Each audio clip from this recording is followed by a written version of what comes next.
Rekan-rekan media yang saya hormati, saat ini saya berada di Bangkok, Thailand untuk menghadiri sidang Komisi ke-80 UN Economic and Social Commission for Asia Pacific atau kita sebut UNESCAP.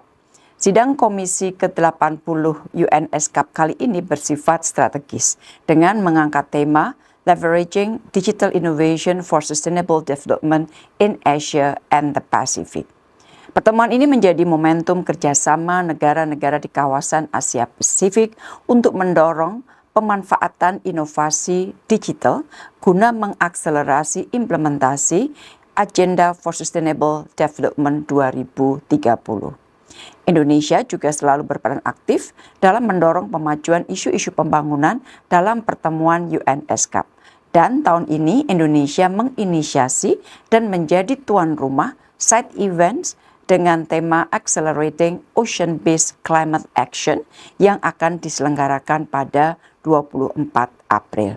Rekan-rekan media yang saya hormati, di dalam pernyataan nasional saya antara lain menyampaikan bahwa Asia Pasifik saat ini memimpin dunia untuk transformasi digital dengan adanya percepatan transformasi hingga 10 tahun yang terdorong karena pandemi COVID-19.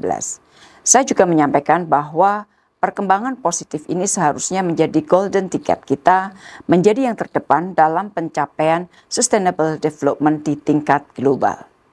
Internet ekonomi Asia Tenggara sendiri diproyeksi oleh World Economic Forum mencapai $1 triliun pada 2030. Namun demikian, saya juga menyampaikan adanya paradoks yang terjadi di kawasan.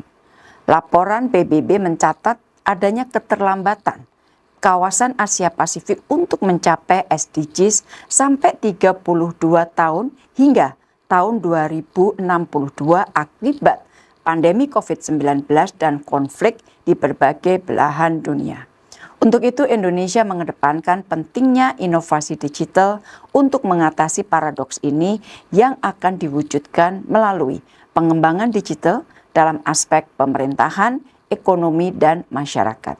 Sejalan dengan hal ini untuk kawasan Asia Pasifik dalam pernyataan nasional Indonesia, saya menyampaikan 3 langkah kerjasama dalam kerangka UNESCAP, khususnya untuk mendorong inovasi digital secara inklusif di kawasan di dalam mencapai target-target SDGs.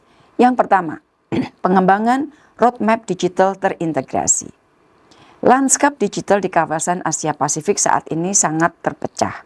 Perbedaan kesiapan nasional dan regional serta kapasitas regulasi menciptakan halangan dalam mencapai inovasi digital regional. Untuk itu, Asia Pasifik perlu mengembangkan roadmap pengembangan digital untuk memfasilitasi pertukaran teknologi dan kebijakan, menjaring potensi negara-negara, serta mengharmonisasikan inisiatif yang ada di kawasan saat ini seperti di ASEAN dan APEC. Kedua, mempromosikan inklusivitas digital untuk menjembatani digital divide. Saya menggarisbawahi adanya gender gap penggunaan internet di kawasan. Rekan-rekan pengguna internet perempuan jumlahnya lebih sedikit dari pengguna internet laki-laki. Gapnya mencapai 264 juta jiwa atau sekitar 6%. Selain itu, kualitas internet juga tidak merata.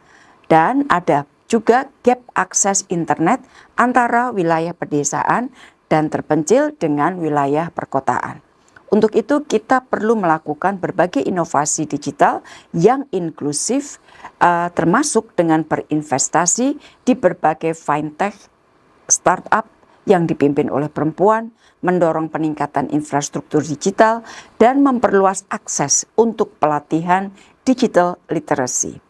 Ketiga, memastikan penggunaan transformatif teknologi untuk menjaga perdamaian dan kesejahteraan. Saya sampaikan bahwa emerging technologies seperti AI telah memberi warna baru pada hubungan antara teknologi dan geopolitik, dan penggunaannya dapat menjadi force for good atau niat jahat yang dapat memperdalam rivalitas global. Oleh karena itu, saya menekankan pentingnya regional governance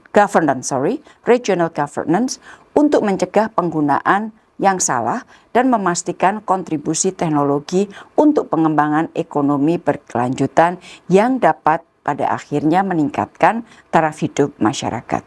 Rekan-rekan media yang saya hormati, di sela-sela pertemuan komisi atau sidang komisi, saya juga melakukan pertemuan bilateral dengan Executive Secretary UNESCAP, Ibu Armida Ali Syahbana dari Indonesia, utamanya membicarakan kerjasama dan dukungan UNESCAP untuk inisiatif Indonesia seperti Ocean Policy Dialogue, World Water Forum ke-10, serta mendorong kerjasama ASEAN UNESCAP dalam kerangka ASEAN Outlook on the Indo-Pacific. Saya juga sempat bertemu sebentar dengan Menteri Luar Negeri Mongolia, Batsheskheh Batmun, dan secara sekilas membahas mengenai kondisi atau bagaimana upaya untuk memperkuat hubungan bilateral kita. Rekan-rekan, demikian hasil kunjungan saya ke Bangkok, dan sore hari ini saya akan melanjutkan perjalanan ke Hanoi, Vietnam untuk menghadiri ASEAN Future Forum dan memimpin bersama Joint Commission on Bilateral Cooperation GCBC antara Indonesia dan Vietnam. Terima kasih.